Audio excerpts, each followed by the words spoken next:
Bismillahirrahmanirrahim, alhamdulillahi rabbil alamin, wassalatu wassalamu ala rasulina Muhammad wa ala alihi wa sahbihi ajma'in. Allahumma la rasuar, lavdrojmë shumë salavat e selam e pejgamberit e tij Muhammedit sallallahu alaihi wasallam, familjes, shokëve dhe të gjithë atyre besimtarëve musliman që pasojnë rrugën e tij dhe udhëzohen me sunetin e tij deri në ditën e gjykimit. Po vazhdojmë pra me dersin e dytë në sirën e sahabeve të nderuar vëllezër dhe vetëm sa për kujtim po shpjegoj apo po tregojmë çka kemi shpjeguar javën e kaluar, pra kemi bën një prezantim edhe kemi sqaruar disa baza të rëndësishme në lidhje me sirën e sahabeve, duke filluar nga ajo se pse është e nevojshme mësimi dhe njohja e sirës së sahabeve, shokëve të Muhamedit sallallahu alaihi wasallam.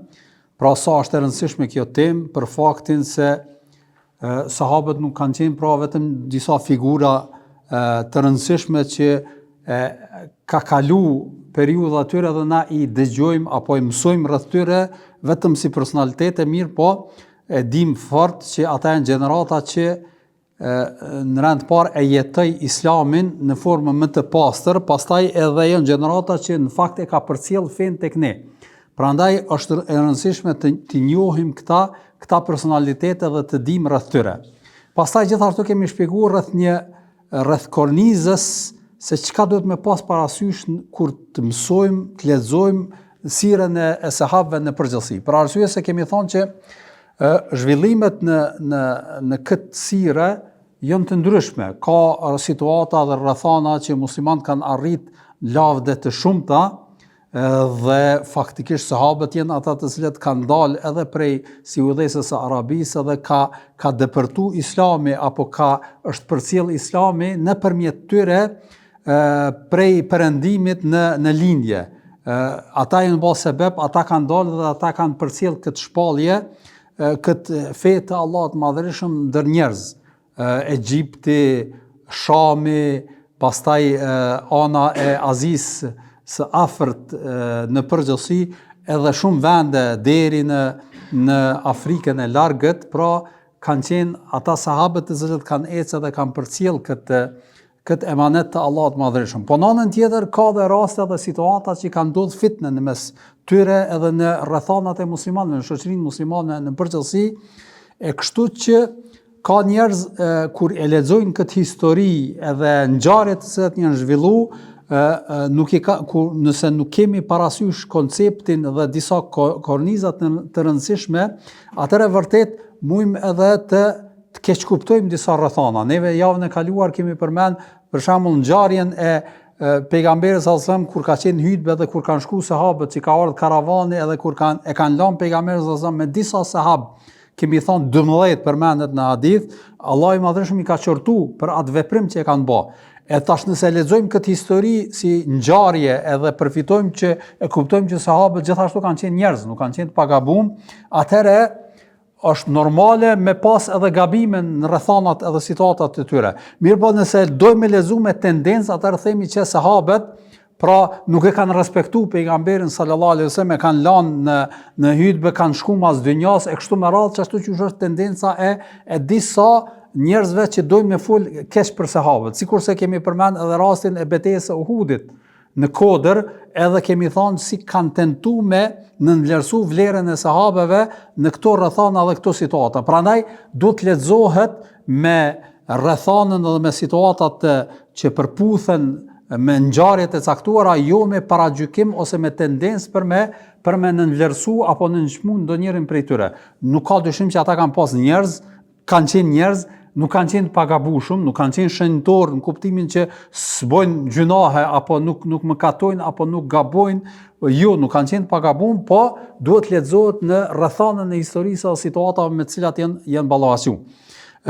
Pastaj gjithashtu kemi folur edhe kush konsiderohet sahabi, pra kush është për qëllim kur themi sahabët, për kë kemi për qëllim, e kemi sqaruar këtë. Pastaj kemi shpjeguar edhe gradat apo shkallët e sahabëve që nuk janë të gjithë në një kategori, në një grad, disa janë në vlera më të larta, disa janë pak më të ri, kush e ka pranuar Islamin kur, edhe në bazë të kontributit të cilën e kanë dhënë ata, ashtu siç e përmendën pejgamberi sallallahu alajhi wasallam në disa situata rrethana, çush do ta përmendim edhe tutje. Po vazhdojmë tash tek disa pika që gjithashtu ndërlidhen me sahabët në përgjithësi.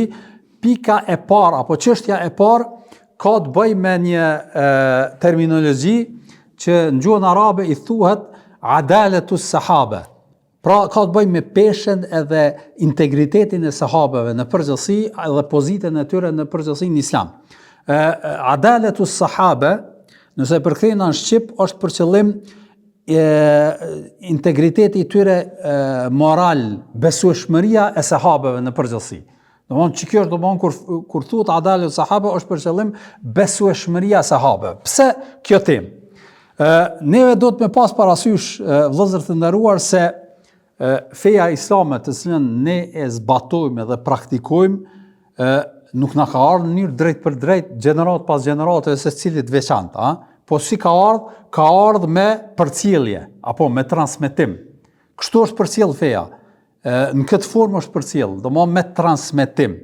Edhe është transmetuar pra prej Allahu i Madhërisht nëpërmjet kujt? Meleku Xhibril ka përcjell shpalljen, pastaj pejgamberi sallallahu alajhi wasallam e ka pranuar, e ka përcjell sahabëve, edhe sahabët na kanë përcjell neve. Apo tash ata të cilët i kanë takuar sahabët i kanë përcjell të tjerëve e kështu me radhë gjenerat pas gjenerate. Kështu është bërë përcjellja dhe kjo është fakt, edhe kjo është një gjë që duhet me pas parasysh. Prandaj edhe kur flasin hoxhallarët për Kur'anin çka thojmë, Kur'ani është rujt edhe na është përcjell neve në dy mënyra. Mënyra e parë është memorizimi i Kur'anit. Hafizat në çdo gjenerat, duke filluar prej sahabeve, tabiinëve, tabiin e kështu me radhë, gjenerat pas gjenerate e kanë përcjell në formë gojore, duke mësuar përmendja, duke ja përcjell gjeneratës tjetër kështu me radhë. Apo ose metoda e parë, metoda e dytë ka qenë me shkrim. Pra është shkruajt edhe në kohën e pejgamberit sallallahu alaihi wasallam në gjëra të ndryshme, ashtu siç kemi përmend, apo hoxhallarët e kanë përmend në përgjithësi, pastaj ajo është tubu në kohën e kujt? Ebu Bekrit radhiyallahu ta'ala anhu në përcjellje të sahabeve prap, dhe kjo është e rëndësishme me pas parasysh, pastaj është ekzemplarët atyre çka në kohën e Othmanit radhiyallahu ta'ala anhu janë dërguar në për seli të ndryshme të shtetit islam dhe këto do t'i shpjegojmë më detajzuar, po du me përmend, kjo është forma çysh është përcjellë dhe është rujt Kurani, fjala e Allahut Madhërisht. Gjithashtu edhe hadithet e pejgamberit sallallahu alajhi wasallam janë rujt, po ajo çka është e dallon prej haditheve prej fjalës së Zotit, prej Kuranit, është që në fillim hadithet nuk janë shënuar, nuk janë shkruar. Në kohën e pejgamberit sallallahu alajhi wasallam hadithet nuk i kanë shkruajt. Madje pejgamberi sallallahu alajhi wasallam ka raste që kanë ndaluar shkrimin. Për shkak pse mos mu përzi me Kuranin. Mos me mendu njerëzit edhe kjo çka është shkruajt është prej Kuranit, pra kanë ndaluar dhe sahabët fillimisht e kanë përcjell hadithet edhe thanjet edhe ngjarjet me Muhamedit sallallahu alaihi wasallam, ato që ai kanë pa dhe ato që ai kanë dëgjuar vetvetiu gjeneratës tjetër që kanë qenë tabiint e kështu me radhë. Në kohën e tabiinëve, tabiin kanë nisë me bë shkrimi dhe evidentimi atyre hadithe. E pse është e rëndësishme mos sqaru kjo? Apo pse i hinëm tash kësaj pune? Është e rëndësishme se në Islam, që më thon, sistemi i senedit, i thojmë në gjuhën arabe, çka është senedi? Është vargu ose zinxhiri i transmetuesve. Sistemi i senedit, sistemi domthonë i përcjelljes së Islamit nuk është bë çashtu veç kush qysh ka mujt, po ka qenë do thotë një kriter, një standard, një formë që është shumë e veçantë në Islam, domethënë është specifike e muslimanëve. Pra Islami nuk ka qenë ide filozofike, me thonë sikur te grekt që janë përcjell ose janë gjetë shënime kështu me radhë, edhe tash kuptimi i asaj çka ka lexuar, jo, janë kondomon të mirëfillta, edhe citatet janë përcjell në formë zinxhirore, në varg, domthonë gjenerat pas gjenerate. Dhe kjo është domthonë mënyra se si është janë përcjell edhe hadithet e pejgamberit sallallahu alaihi wasallam. E tash për me qenë funksional ky sistem, çka ka pas kritere prej kujt mu pranu fjala e tij, apo prandaj kjo është do thotë një shkencë e veçantë, shumë e rëndësishme në shkencën e hadithit që i thuhet ilmu rijal.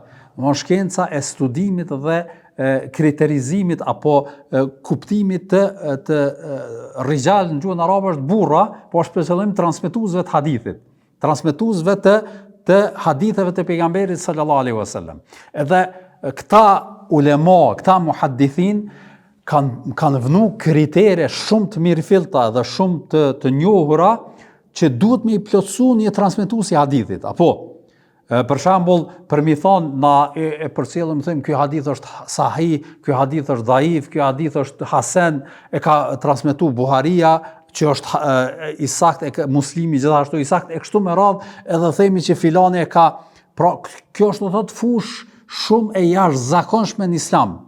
Me e lexu dhe me e studiu është domon janë kriteri, janë gjëra që ndoshta neve apo në përgjithësi muslimanët e zakonshëm rëndom që nuk janë fut në këto profile dhe në këto studime, shumë gjëra nuk janë të paqarta. Domosdoshmë shumë gjëra janë të paqarta edhe nuk janë domosdoshmë shumë njohura, mirë po duhet me pas parasysh se kjo në Islam është domon një shkencë shumë e rëndësishme, thelbësore, për arsye se ka të bëjë me përcjelljen e dispozitave dhe rregullave në Islam. Ju kujtohet shpeshherë kur kemi folë për sirën e pejgamberit sallallahu alaihi wasallam, kemi thonë çfarë kritere kanë pas njerëzit kur kanë përcjell sirën dhe çfarë kritere kanë pas muhadithin kur kanë përcjell hadithet që ka të bëjnë me dispozitat, rregullat, besimin e kështu me radhë. Edhe kemi shpjeguar se çysh është çësia e tyre në përgjithësi. E kemi trajtuar këto në përgjithësi.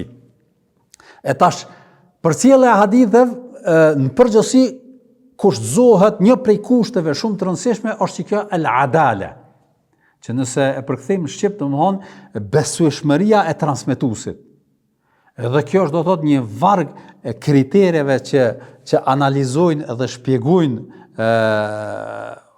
muhaddithin që një njeri e plotson këtë kriter apo nuk e plotson këtë kriter. A e keni parasysh? E tash, që kjo adale që është për qëllim pra besnikëria, integriteti, qiltërsia, sinqeriteti i njerit, domthonjë që njeri që nuk fol prej vetvetes, po është do thotë i drejtë edhe nuk nxjerr diçka që me thon ka thon pejgamberi sallallahu alaihi wasallam dhe mos më qenë ashtu. Ka pasur kësi njerëz që nuk kanë qenë do thotë të drejtë edhe të besnik, që për shkak të synimeve qofshin ato materiale, qoftë do thot pozitav, ose edhe kanë shpik hadithe, po nuk janë marrë prej tyre për arsye se nuk kanë qenë njerëz kredibel që muhadithin i kanë pranuar ato fjalë prej tyre në përgjithësi. E tash, pse e bëjmë këtë sqarim? E bëjmë këtë sqarim për me pas parasysh që ky filtrim që e kanë bë ulemat, muhadithin tek njerëzit që kanë përcjell edhe janë kanë personalitetet njohura në historinë islame, që ky filtrim edhe që këto standarde që i kanë pas ulemat e ndryshëm në histori në përgjithësi, tash a zbatohet edhe te sahabët apo nuk zbatohet? A keni parasysh? Me një fjalë, a duhet me thonë, valla sahabia filani, po e zojmë Ebu Bekri radiallahu ta'ala anhu, apo Omeri, apo Othmani, apo Aliu, apo Ebu Hurera, transmetues me thonë ka dale që hadith e ka transmetu Ebu Bekri, tash ta shohim kush ka qenë Ebu Bekri. Ju e keni parasysh, po e zom shkurt me e kuptu, hadithi transmetohet zinxhir transmetuesve. Pejgamberi sallallahu alaihi wasallam, sahabia, tabiini, tabiin, domthonjë ai që ka ardhur mas tabiinit, edhe tash ka mundësi me qenë Buhariu ose Muslimi, ka mundësi me qenë edhe dikush ndërmjet tyre, pra zinxhiri transmetues mund me pas 4 persona, mund me pas 5, mund me kon 6, mund me kon 7, varësisht çysh ka ardhur zinxhiri transmetuesve. A e keni parasysh? E tash, çka është roli i muhaddithinëve që përcjellin hadithe i analizojnë çet zinxhir transmetuesve? Kush është filani? A i pranohet fjala, si pranohet kriteret të cilat i kemi përmend, edhe në bazë asaj edhe Buharia për shembull kur i ka përmend hadithet që ja ka bë vetit, i ka vendosur ato kritere, cilat hadithe me i evidentu në koleksionin e tij, ka vendosur kritere pak më të rënda që janë kriteret e zakonshme për një hadith sahih. Që kjo është domosdoshmë diçka tjetër, s'po du me hi për arsye se ka të bëjë me fushën e hadithit. Po çka po du me e shpjegoj? Po du me e shpjegoj që kur ka ardhur që ky zinxhiri transmetuesve, a është vënë në diskutim personaliteti i sahabes apo jo? Me një fjalë, nëse ka qenë tabiin, për shembull Hasan el Basriu, vlerësohet e muhadithin, a është i drejt, pastaj a është do thot i përpikt në atë që ai përcjell, ai plotson domosdoshmë këto kriter. Po tash kur është në pyetje sahabia, a keni parasysh Ebu Bekri, Omeri, Aliu, Ebu Hurere, Aisha, e kështu me radhë, tash a është domosdoshmë temë diskutim ka dalë se këtë hadith e pas ka transmetu Ebu Bekri, po e zonë, edhe tash të këshyrum çfarë a i plotson kriteret e hadithit të sakt ose kriteret e transmetuesit apo jo. E tash kjo domosdoshmë është ajo çka duhet me e pas parasysh se ky standard nuk aplikohet në sahabët. E keni parasysh, aplikohet në transmetuesit mas sahabëve, domthonë tabiini, tabiut e të tjerët, kurse tek sahabët nuk aplikohet. Për arsye se el-adale është fjala që kjo besnikëria e tyre është do thot e përgjithshme. Asnjë prej sahabeve nuk akuzohet për gënjeshtrim ose për besnikëri ose për jo sinqeritet e kështu me radhë që me shpif diçka, me thonë e kum pa pejgamberin sa e ka bë këto ose ma ka thonë këto ose nuk vërtetohet asnjë prej tyre që ka vesh ose ka shpik diçka të kësaj natyre që mundet me ndodhë gjeneratat e mëvonshme. Prandaj edhe asnjë sahabi nuk është akuzuar për gënjeshtër në transmetimin e fesë. A keni parasysh? E kjo është e rëndësishme që duhet me pas parasysh që adaletu sahabe nënkupton që te ehli suneti sahabët në përgjithësi e kanë do thot këtë epitetin se janë besnik. Domthonë nuk kanë transmetuar ose nuk ja kanë vesh diçka pejgamberi sallallahu alaihi wasallam që se ka thonë apo se ka bë që më thonë e kum po, e ka bë apo e ka vepru pejgamberi sallallahu alaihi wasallam këtë vepër. E keni parasysh. E kjo është domthonë ajo që nënkupton adaletu sahabe. Por në anën tjetër, adaletu sahabe nuk nënkupton ajo që disa kanë tentu me paraqit qëllimisht, ose mundën me e keq kuptu dikush, se adaletu sahabe që sahabët kanë qenë të pagabushëm. Dhe kjo nuk është e saktë. Pra, kur themi sahabët kanë qenë do thot besnik dhe integriteti i tyre moral edhe në përgjithësi në përcjelljen e fesë ka qenë domthonë i saktë edhe i përpikt, kjo nuk nënkupton që ata janë të pagabushëm. Për arsye se i pagabushëm ka qenë janë melaçet, njerëzit domthonë gabojnë, harrojnë, mund të thotë edhe ijtihadi i tyre mundën me kon jo i drejt, mundën domthonë veprimet e tyre me pas gabime. Prandaj kjo nuk ul dhe nuk nënvlerëson besnikrinë e tyre, nëse ata kanë gabu. Me një fjalë, ne vedim që ashtu që do t'i shpjegojmë kur vim të ngjarjet akto në mënyrë konkrete, ka pas mos pajtim mes Aliut radhiyallahu ta'ala anhu edhe Muavijes. Ka pas mos pajtim edhe mes Aishës edhe Abdullah ibn Zubairi, e kështu me radhë ka pas mos pajtime që faktikisht fitne edhe zhvillime për cilat do të flasë ma konkretisht kur vim atje, mirë po as njëni prej tyre, njëni tjetrin nuk e ka akuzu në fe, ose në përgënjeshtim në fe, po mos pajtimi ka qenë në çështje që ka të bëj me ajo që ka është ma e drejtë. Shumica gjërave kanë qenë çështje politike, shoqërore, cila duhet mu vepru edhe cila mu lan anash e kështu me radhë. Kjo ka qenë natyra e prioriteteve në ndërmarrjen e veprimeve të caktuara në situata dhe rrethana të caktuara. Ktu ka qenë mos pajtimi i sahabeve. E keni parasysh. Kjo ka ndodhur edhe në kohën e pejgamberit sallallahu alaihi wasallam. Dikush prej sahabeve ka pas arsysh me diçka tjetër, dikush ka pas arsysh me diçka tjetër, mirë po në ato rrethana çka ka qenë pejgamberi sallallahu alaihi wasallam i cili e ka nda situatën, edhe faktikisht nuk ka qenë do thot opsioni që ata me vepru sipas mendimit të tyre. Ka pas për shembull ndonjë situatë, ndonjë rrethon, po pejgamberi sallallahu alaihi wasallam ka qenë ai i cili sipas tij do thot kanë vepru edhe kanë praktikuar në jetën e tyre të përditshme. Prandaj kur ka vdek Muhamedi sallallahu alaihi wasallam, sahabët kanë bashkëjetuar edhe kanë vepru, edhe në zhvillime tutje, posaçërisht viteve të fundit të Othmanit, khalifatit Othmanit radhiyallahu ta'ala anhu, dhe kohën e Aliut radiallahu, kur u bë halife, janë bë disa zhvillime, disa fitne, disa përçarje, largësia e njerëzve në mesveti edhe keqkuptimet kanë bërë që me ardhur deri te disa, me thon kushtimisht konflikte e kështu me radhë, mirë po kjo nuk ka shkaktuar që njëri tjetrin me akuzun fe. A keni parasysh? E kjo është domosdoshmë e rëndësishme që duhet me pas parasysh. Ata kanë pas mos pajtime në çështje të rrethanave dhe ijtihadit në përgjithësi, e jo mos pajtime në fe. Në kuptimin se çka është fe edhe çka nuk është fe. A e keni parasysh? Për arsye se kjo ka qenë e pastër edhe pejgamberi sallallahu alajhi wasallam nuk ka shku nga kjo dunja pa u sqaruar çështjet e fesë në përgjithësi. Prandaj asnjë sahabi nuk e ka akuzuar tjetrin për gënjeshtrim të fesë ose shpifje të fesë, ose se dikush për shembull ka dalë prej fesë, e ka lënë fen e kështu me radhë. Nuk ka ndodhur kjo. Nuk ka qenë të thotë kjo temë diskutimi në këto mospajtime të cilat i kanë pas sahabët në përgjithësi. Prandaj kur themi adaletus sahabe, themi integriteti moral edhe fetar i sahabëve, që vërtet ata kanë qenë të besueshëm në atë që e kanë përcjell nga pejgamberi sallallahu alaihi wasallam. Edhe në këtë nuk ka diskutim të ehli suneti. Edhe kjo është domosdoshmë ajo çka është shumë e qartë, po kjo nuk nënkupton se ata kanë qenë të pagabueshme.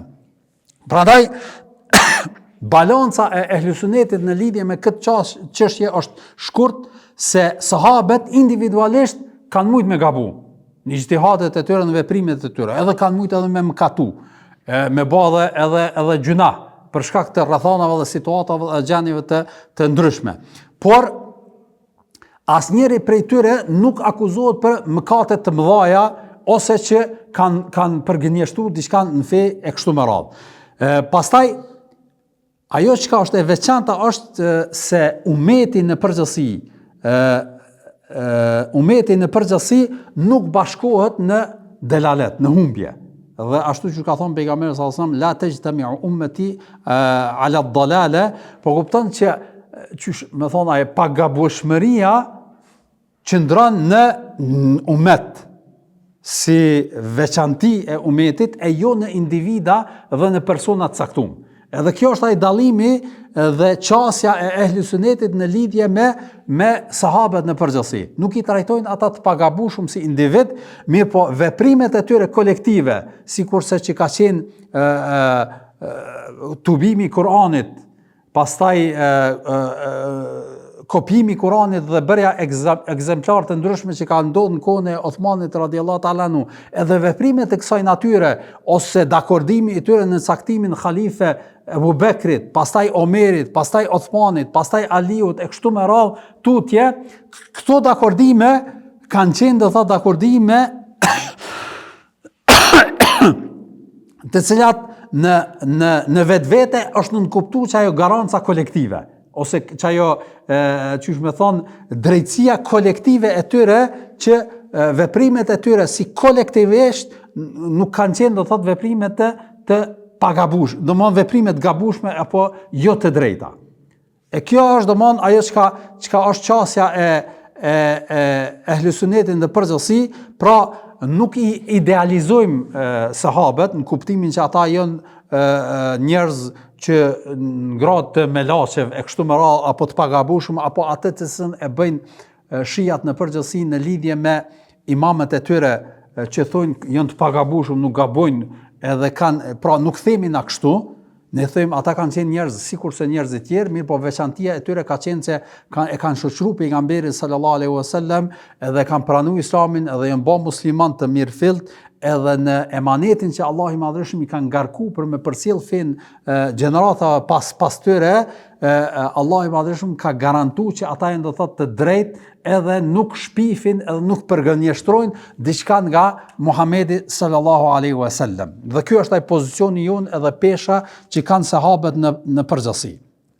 E thash, kur tham këtë, ku bazohemi ne në këtë qasje? Domthon cila është ajo piknisja jonë kur themi që sahabët në përgjithësi janë garantuar që në besnikrinë e tyre në përcjelljen e fesë. Fillimisht po du më nis nga aspekti logjik, domthon aspekti racional. Themi që Pra, sahabët që thamë janë gjenerata që Allah i madhreshëm, apo grupi, apo shoqëria që Allah i madhreshëm e ka zgjedhur prej njerëzimit me qenë shoqërues të pejgamberit sallallahu alaihi wasallam. Pra, ajo afërsia, sikur që ka qenë Ebu Bekri, Omeri, Othmani, Aliu, Sa'd ibn Abi Waqqas e të tjerët në përgjithësi, gjenerata këta që e kanë shoqëruar edhe kanë mbrojtë edhe i kanë nejt gati Muhamedit sallallahu alaihi wasallam edhe kanë përcjell çdo ajet që ka zbrit, çdo ngjarje që ka ndodhur ne kanë përcjell neve në përgjithësi, këta njerëz si individa nuk janë gjind aty rastësisht. Në historinë pra nuk janë zgjedh ata si sahabe rastësisht, por kanë qenë domthonë të zgjedhur çashtu që i ka zgjedh Allahu i madhreshëm pejgamberët në mesin e njerëzimit në përgjithësi, i ka zgjedh sahabët që këta me qenë se shoqërues të Muhamedit sallallahu alaihi wasallam në veprën dhe në përcjelljen e fesë në përgjithësi. E tash këta shoqërues e kanë përjetuar pra shpalljen në fund direkte dhe kanë qenë ata të cilët e kanë mbajt mbi supet e tyre emanetin e përcjelljes së fesë mas Muhamedit sallallahu alaihi wasallam. Edhe Kur'anin, edhe hadithet e pejgamberit sallallahu alaihi wasallam. Prandaj, nëse themi që sahabët edhe diskutojmë integritetin e sahabëve, atëherë në fakt e kemi diskutuar edhe integritetin e kujt? Edhe vetë shpalljes edhe vetë Kur'anit. Apo, për arsye se Kur'ani kur ka ardhur prej sahabeve në gjenerata tutje, ka ardhur me besnikrin e kësaj gjenerate që ja ka përcjell gjeneratës tjetër. Apo, e kjo besnikri dhe kjo emanet që e kanë bë ata, po të diskutohej edhe po të vuhej në diskutim, atëherë vjen në diskutim edhe vërtetshmëria e Kuranit. Prandaj, edhe disa prej shijave, një grup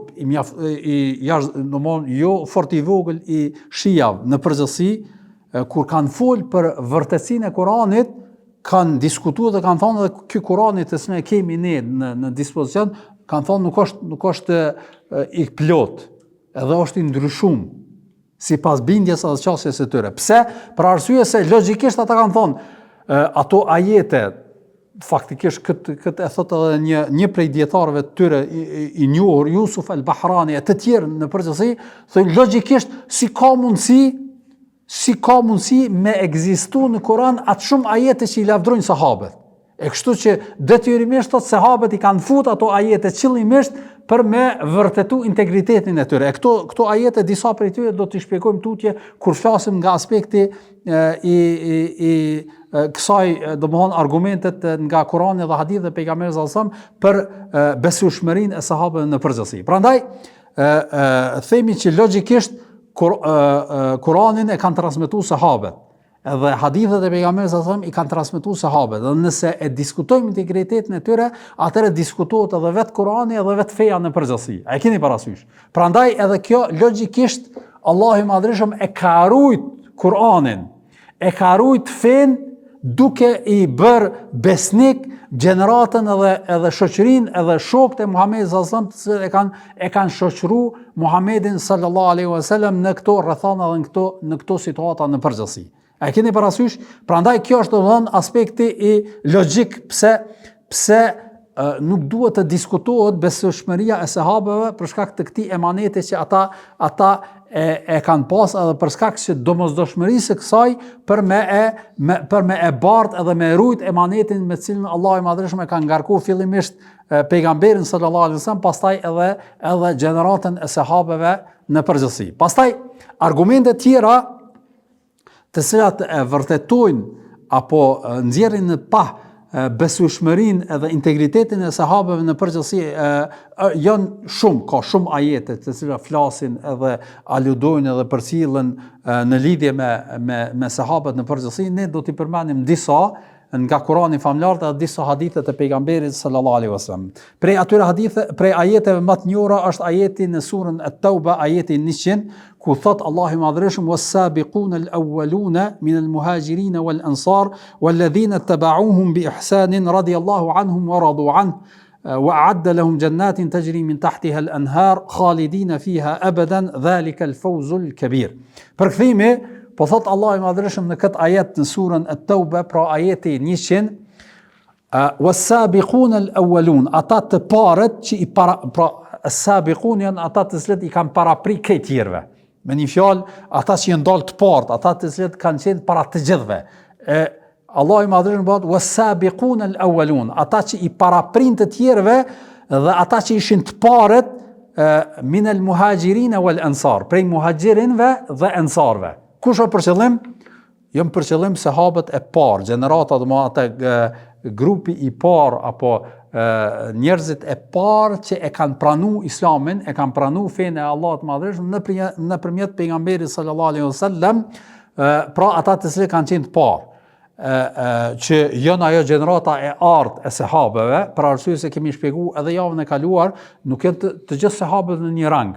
A keni parasysh? Po janë do thot disa grupe, mirë po e veçanta janë pra 4 halifet, pastaj 10 të përgëzumit, pastaj ata të cilët kanë marrë pjesë në betejën e Bedrit, pastaj ata të cilët kanë marrë pjesë në Bejatur Ridwan e kështu me radhë, pra zgjerohet rrjeti edhe numri i tyre në këtë formë, mirë po këtu aludohet për sahabët e grupit, domethënë ata të cilët kanë qenë të partë edhe sahabët që faktikisht e kanë përcjell fen, domethënë është përcjell feja nëpërmjet tyre. Min al-muhajirin wal-ansar, prej muhajirinëve dhe ansarëve. Do pra ata të cilët muhajirit, pra ata të cilët kanë bërë hijretin prej Mekës në Medinë, dhe ansarët janë ata të cilët i kanë mbrojt edhe i kanë strehu këta muhajirë të cilët kanë ikë prej Mekës. Dhe ata që i pasuan ata me mirësi, dhe këtu futen të gjithë të tjerët. Pra, pejgamberi Allah i Madhërisht mas pari i ka veçu muhajirët dhe ansarët, për arsye se këta janë të parë prej para gjithë të tjere, pastaj ata të cilët i kanë pasu këta, në të hynë pra sahabët që kanë ardhur pas hijretit, dhe futen të gjithë muslimanët prej kësaj gjenerate deri në gjeneratat e kohës sotit edhe tutje kush do të vjen. Të gjithë hynë këtë. Pra ata të cilët i kanë pasu këta me mirësi. Jo të gjithë, pa ata të cilët i kanë pasu këta me mirësi. Allahu është i kënaqur me ta dhe ata janë të kënaqur me ta, me Allahun e Madhërisht. Edhe këtu po kuptohet ajo kënaqësia reciproke, pra edhe Allahu i Madhërisht është i kënaqur me këta, i kënaqur me sahabe për punën edhe mundin të cilën e kanë bërë, dhe kjo është do të thotë një lloj preference, një lloj vlerësimi që qëtë në qëtë integritet edhe besueshmëri të sahabeve në përgjithësi, pra vazhdimi i ajetit bëhet Allah i Madhërisht ka përgatitur për ta kopshtet të cilat rrjedhin lumen në xhenete, dhe ata do të qëndrojnë aty në përgjithmonë, dhe kjo është fitore e madhe. Pra për vlerën, po vret që Allah i Madhërisht i ka vlerësuar duke thonë ata janë të partë, ata janë do të thotë ma të vlerësumit, dhe gjithashtu kur flitet edhe tregon Zoti i Madhërisht që është i kënaqur me ta, edhe këtu jep në pah ose kuptojmë se vërtet Allah i Madhërisht është një lloj, me thonë, një lloj certifikimi apo një lloj preference për besueshmërinë e tyre me këtë ajet të Allahut të Madhërisht në formë të drejtë për drejtë pastron do thotë këtë gjenerat ose këtë grup të sahabeve, posaçërisht ata prej muhajirëve dhe prej muhajirëve dhe ansarëve të cilët e kanë ndihmuar dhe kanë qëndruar me pejgamberin sallallahu alajhi wasallam në situata dhe rrethana ndryshme. Ajeti i parë, ajeti i dytë është në surën Ale Imran, ajeti 110, po thot Allah i Madhërisht kuntum khayra ummatin ukhrijat lin-nas ta'muruna bil ma'rufi wa tanhauna 'anil munkar. Vazhdon ajeti. Po neve po na intereson kjo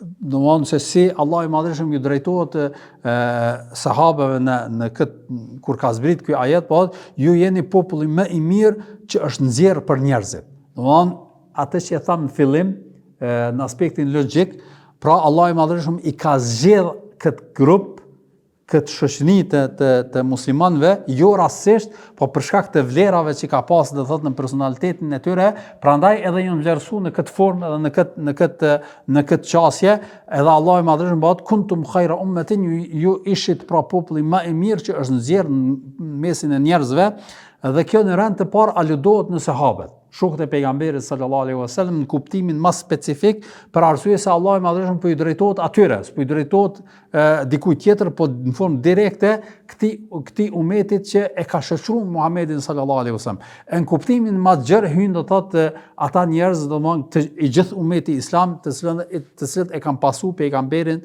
sallallahu alaihi wasallam. Pra kjo është do thotë edhe gjithashtu një përshkrim dhe një preferencë për sahabët, për besnikrinë dhe besueshmërinë e tyre në atë emanet me cilën Allahu i Madhërisht i ka ngarku. Pastaj argumenti tjetër në lidhje me vlerën dhe rëndësinë e sahabëve në përgjithësi, pra këto ajete gjithashtu flasin edhe për integritetin edhe besueshmërinë e sahabëve, po në njëjtin kohë flasin edhe për peshën edhe vlerën e sahabëve në përgjithësi që kanë do thotë se si kanë ardhur këto ajete që nxjerrin në pa vlerën edhe rëndësinë e sahabëve në përgjithësi. Pra ajeti i tretë është në surën Al-Fath, ajeti 48, po thot Allah i Madhërisht, laqad radiyallahu anil mu'minina idh yubay'unaka tahta ash-shajarati fa'alima ma fi qulubihim fa anzala as-sakinata 'alayhim wa athabahum fathan qariba. Përkthimi, po thot Allah i Madhërisht, laqad radiyallahu anil mu'minina.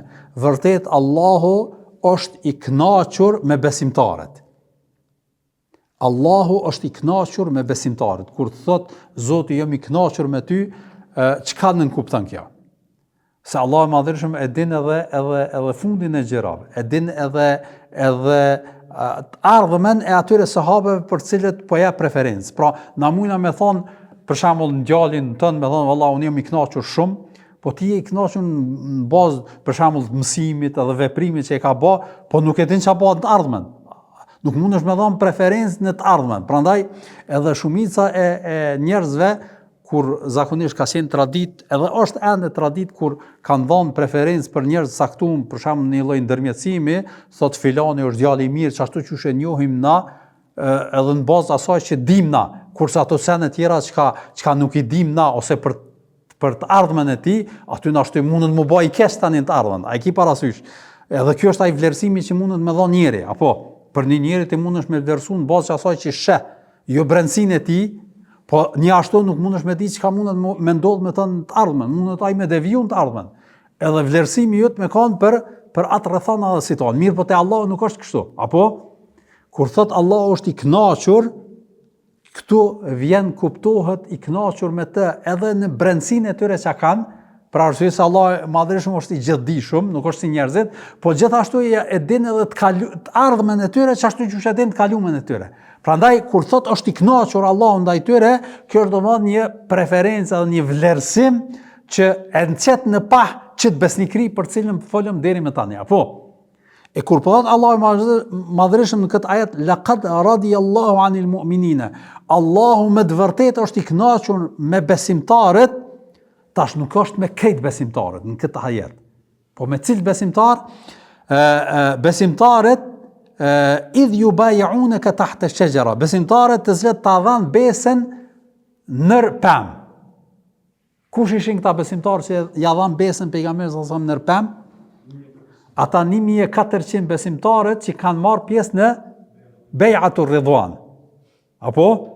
Dhe kjo është ai elita e sahabëve që faktikisht nëpërmjet tyre na është përcjell shpallja edhe Islami neve në përgjithësi tutje në gjeneratat mas tyre. Apo për arsye se na kemi thonë është diskutim tek muhadithin në përgjithësi sa ka qenë numri i sahabëve, apo disa kanë thonë ka qenë 120.000, disa kanë thonë ka qenë 60.000, disa kanë thonë ma pak duke po nuk është domosdoshmë ndaj vlerësim edhe sa shumë që çon pesh numri konkret i atyre. Mirë, po ajo që është e qartë edhe të cilën e kanë diskutuar ulemat është numri i transmetuesve nga ana e sahabëve, transmetuesve të hadithit, këtu nuk është një numër i madh.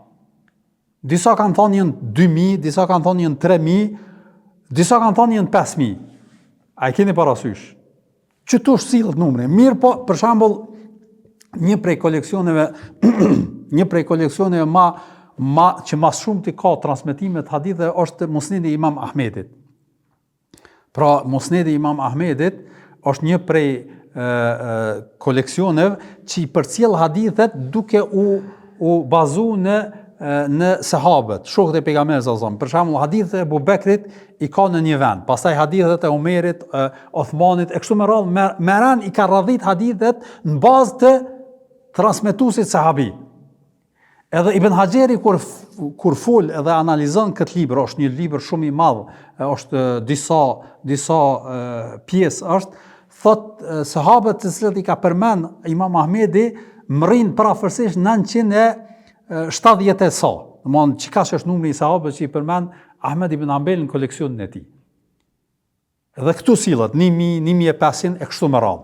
Pra, edhe këta janë ato elita sahabëve të cilët pra kanë përcjell Islamin, e kanë përcjell hadithet prej pejgamberit sallallahu alaihi wasallam. 1400 kanë qenë në Bei'atu Ridwan. Edhe këtu Allah i Madhërisht ja u ka dhënë preferencën në fund të përgjithshme që Allah i Madhërisht është i kënaqur me ta. Apo edhe po thotë vazhdim tutje Zoti i Madhërisht në këtë ajet, ai e dinte fa'alima ma fi qulubihim fa'anzala as-sakinata 'alayhim wa athabahum fathan qariba, ai Allahu e dinte atë që kishte që në zemrat e tyre. Me një fjalë, Allah i Madhërisht po thot në këtë ajet, Allah i Madhërisht është i kënaqur ndaj këtij grupi që ta kanë dhënë besën ty në Bei'atu Ridwan. Edhe Allah e din që ka pas në zemrat e tyre, për arsye se disa prej sahabëve kur është bë marrëveshja e Hudejbijës, çka kemi thënë, kanë pas një lloj rezerve, një lloj pse me bë, e kemi sqaruar këtë apo a keni parasysh? Edhe kanë pas një lloj dileme. Mirë, po kjo dilemë pastaj ka kalu. Edhe Allah i Madhërisht bëhet ka zbrit qetësi në ta. Domthon edhe ja u ka pastruar edhe këto dileme të cilat i kanë pas. E kemi përmend për shembull Omerin radhiyallahu ta'ala anhu që i ka pas ato, edhe ka shku te pejgamberi sallallahu alajhi wasallam edhe ka diskutuar e keni parasysh ato pikat e marrëveshjes që janë kanë në marrëveshjen e Hudejbijës, apo e thash Allah i Madhërisht po tregon edhe disa për ato dileme i ka largu Zoti i Madhërisht nga zemrat e tyre dhe i ka pastru për arsye se ka zbrit pra qetësinë e ta dhe i shpërblej me një fitore të madhe. Është për qëllim fitoria e madhe ka qenë çka?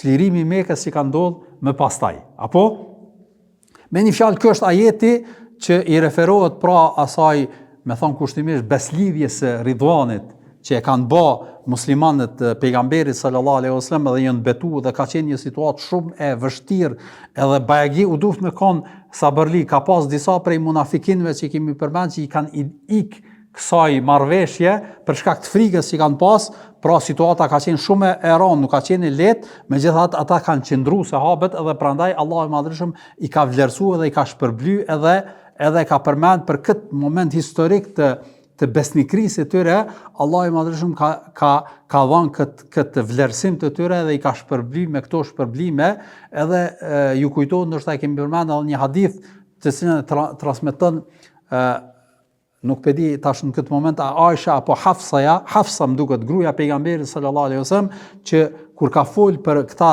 të cilët kanë qenë prezent në Bei'atu Ridwan, në beslidhjen e Ridwanit, çka ka thonë që Allah i Madhërisht u ka falë këtë gjunat edhe këtë janë për xhenetlive.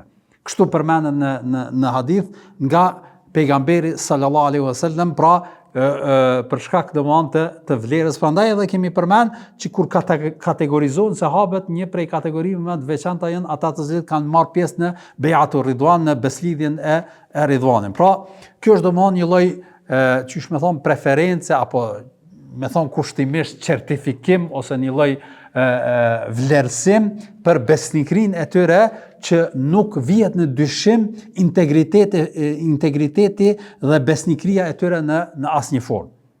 Prandaj edhe kemi thonë që adaletus sahabe tek ehli sunneti është diçka që nuk diskutohet fare. Pastaj ajeti tjetër që gjithashtu është i rëndësishëm me i shpjegu, pra që gjithashtu qëtë në pah vlerën dhe rëndësinë e sahabeve ku Allah i Madhërisht i ka vlerësuar, është ajeti në surën El-Fath, Pra ajeti 29, ku Zoti i Madhërisht thot në këtë sure, Muhammedun Rasulullah walladhina ma'ahu ashidda 'ala al-kuffar hama' bainahum tarahum ruk'an sujada yabtaghuna fadlan min Allahi wa ridwana.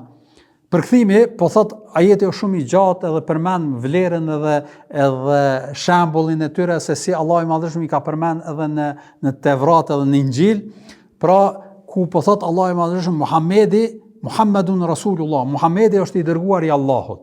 Walladhina ma'ahu, dhe ata që ishin me ta, apo ata që janë me ta. Kush janë për qëllim? Sahabët. Ashidda 'ala al-kuffar, janë të ashpër ndaj jo besimtarëve, ruhama bainahum, dhe janë të mëshirshëm në mes vete. Pra vlerësohet edhe shpjegohet nderi edhe respekti i sahabëve në këtë ajet. Ishe të përkullur dhe në ruku dhe në sejdë duke kërkuar mirësinë nga Allahu dhe kënaqësinë e tij. Pra po i përmend me vlera dhe vepra të mira të cilat e bën kjo gjenerat, pra namazi, rukuja, sejdja e kështu me radhë. Ajeti që thamë është i gjatë, përmend që i ka përmend Allahu i Madhërisht edhe në Tevrat edhe në Injil këtë gjenerat edhe këtë grup të sahabeve të pejgamberit sallallahu alaihi wasallam. Dhe kjo është do thot një epitet që vërtet qet në pa integritetin dhe karakterin e moral të tyre, që nuk diskutohet që ata të akuzojnë apo të shpifin diçka nga feja qëllimisht ashtu që mundet me pretendu dikush. Gjithashtu ajeti i 5 edhe i fundit, pra arsye se kemi me 10 ajete që vlerësojnë sahabe, thot walladhina ja'u min ba'dihim yaquluna rabbana ighfir lana wa li ikhwanina alladhina sabaquna bil iman. Përkthimi është në surën Al-Hashr, ajeti i 10, po thot Allahu i Madhërisht edhe ata që erdhen pas tyre. Ata që erdhen pas tyre, do më muslimanët të cilën kanë ardhur pas tyre. Kush janë pas atyre? Kujna i referohet? I referohet kujna sahabeve, shokëve të Muhamedit sallallahu alaihi wasallam, edhe kanë thonë kështu: o Zoti ynë, falna neve dhe vëllezërit tanë që na paraprin neve në besim. Pra bojnë dua, dhe kjo është ajo specifika dhe vlerësimi i sahabeve, që është edhe i dy anshëm. Pra kuptimi i këtij ajeti është domosdoshmë i dy anshëm. Në aspektin e parë është vlerësimi i sahabëve, apo për arsye se ata që kanë ardhur pas juve kanë bë dua: o Zoti ynë, falna neve. Pra kanë vazhdu praktikën e atyre të cilët kanë qenë para atyre që janë sahabë. Falna neve dhe ata vëllezërit tanë që na kanë paraprin neve. Pra edhe kjo është cilësia e muslimanëve të mirëfillt. Pra folin mirë edhe bojnë dua për këtë gjenerat. A e keni parasysh për sahabët.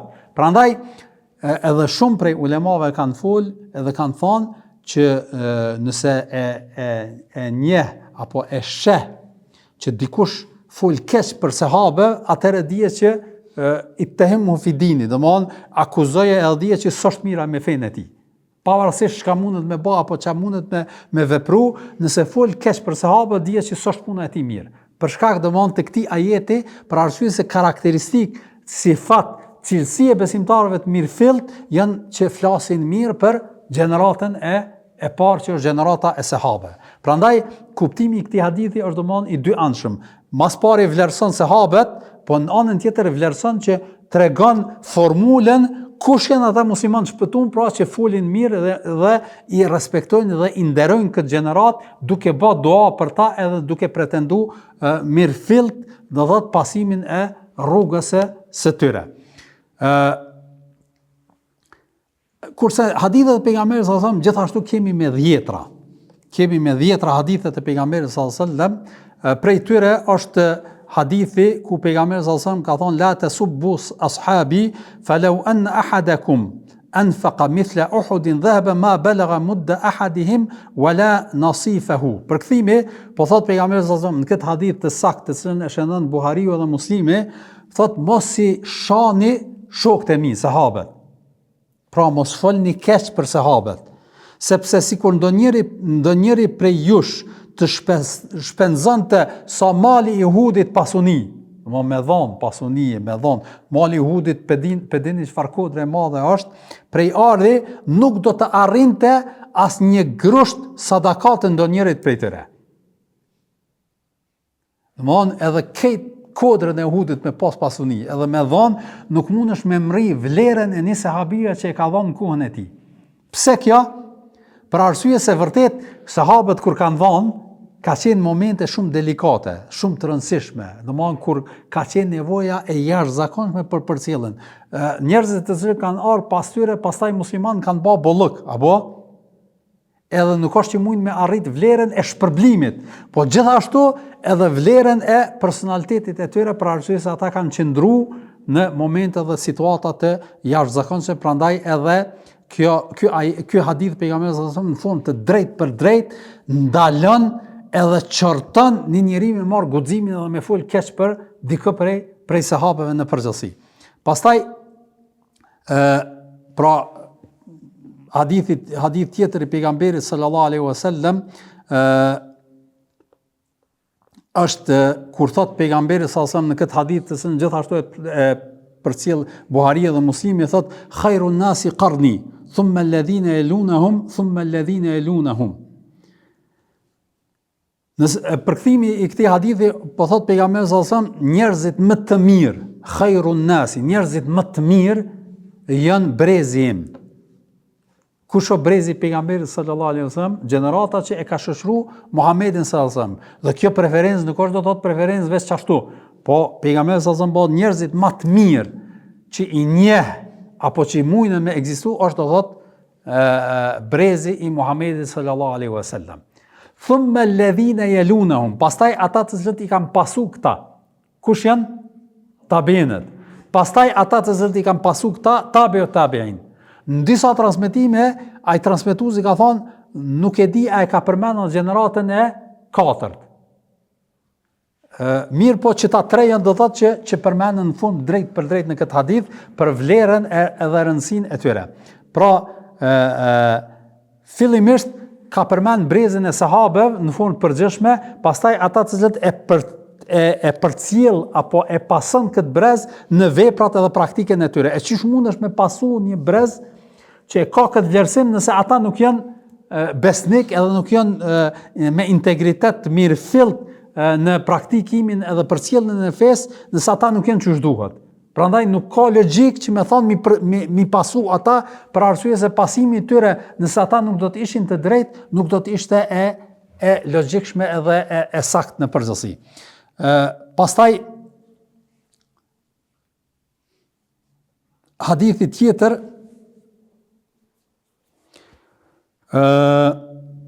ky hadith është i gjatë, domthon ka koment nëse nalim me e shpjegu, atëherë na merr shumë kohë, kështu që kjo është domthon kuptimi edhe argumentimi me këtë hadith. Hadith tjetër që vërteton do thotë pa gabush, domthon integritetin e sahabëve është hadithi ku thotë e përmendëm pak më herët, la tajtami'u ummati ala ad-dalala, që hadithi është i saktë e përcjell Tirmidhiu dhe të tjerët, që ummeti im nuk bashkohet në humbje. Nuk janë do thotë kompakt në delalet, në gjëra domthon të pasakta, edhe ky ajet domthon ky hadith e pejgamberit sallallahu alajhi wasallam del në qartë se është për qëllim që vërtet sahabët në formë të grupore janë do thotë veprimet edhe përzgjedhjet e tyre që kanë bë, duke nënkuptuar edhe përzgjedhjen e halifëve, edhe tubimin e Kuranit, edhe veprimet që ndërlidhen me fe, të gjitha janë do thotë të sakta për arsye se kanë qenë në mbrojtje përderisa këto veprime i kanë bërë në formë grupore edhe kolektive, prandaj edhe nuk akuzohen edhe është e padrejtë të akuzohet ashtu që kanë pretenduar disa prej grupacioneve edhe sekteve që kanë ardhur më vonë edhe kanë filluar me i akuzu edhe me i trajtu sahabët në formë të përgjithshme që e kanë dalë prej fesë ose nuk kanë qenë emanergji në përcjelljen e fesë, sikurse shiat edhe disa grupe të Mu'tazilive, edhe të Havarizhve, ashtu që do t'i shpjegojmë atje kur vim në situatat edhe rrethanat e atyre ngjarjeve në përgjithësi. Pra kjo ishte do thotë dersi i sodit që ndërlidhet pra me adaletu sahabe, një parim shumë i rëndësishëm i ahlisunetit, që nuk është do thotë vetëm pretendim, po është do thotë i bazuar në fakte edhe në piknisje shumë të mirëfillta edhe të rëndësishme, dhe pra nuk është vetëm edhe një opinion apo një mendim apo një gjykim që e kanë ndërtuar njerëzit për me mbrojt mendimet e tyre, asesi po është një mendim apo një kriter të cilët e kanë vërtetuar ehlusunetin në përgjithësi duke u bazuar me tekstet islame, ashtu tekstet do bëhen dhënat Kuranit edhe hadithet të pejgamberit sallallahu alajhi wasallam, disa prej të cilave edhe kemi i përmendëm pak më herët. Wa sallallahu ala nabina Muhammad wa ala alihi wa sahbihi ajma'in.